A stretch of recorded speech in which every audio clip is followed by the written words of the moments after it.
সমুদ্রের পাড়ে ঘুরতে এসে তো ভালোই লাগছে।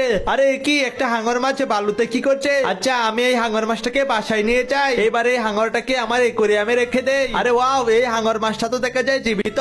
এই বলতে আমি অফিসে চলে গেলাম, তুই বাসায় সাবধানে থাকিস। হা হা, মা তো চলে গিয়েছে। এইবার আমি এই ওষুধগুলো মিশিয়ে একটা কেমিক্যাল তৈরি করে নেই। এখন এই কেমিক্যালটাকে নিয়ে আমি ওই হাঙর মাছের শরীরে ঢেলে দেবো।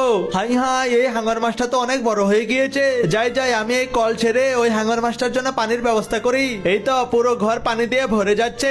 এবার এই পানিতে হাঙর মাছটাকে সাথে নিয়ে খেলা করি। দাঁড়াও হাঙর মাছ, আমরা মায়ের মেকআপের জিনিসগুলোকে দিয়ে আমরা ফেসিয়াল করে নেই। কি মজা কি মজা, পানিতে শুয়ে থাকতে তো ভালোই লাগছে। আরে কি, আমার বাড়িতে তো পানি এলো কোত্থেকে? আমি জলদি পুলিশকে খবর দেই। এই আপনাদের বাড়িতে তো হাঙর মাছ চলে এসেছে, তাড়াতাড়ি এই হাঙর মাছটাকে বন্দি করে নিয়ে চলো। আরে ওই বলতে, আমি বাড়িতে না থাকায় তুই এসব কি করেছিলি রে? এখন হাঙর মাছটা যদি তোর কিছু করে ফেলতো তখন তো আমাকে কান্না করতে হতো। আরে মা, হাঙর মাছটা তো আমার বন্ধু, আমি তো ওকে নিয়ে খেলা করছিলাম, তোমরা শুধু শুধু ওকে পুলিশের হাতে তুলে দিলে।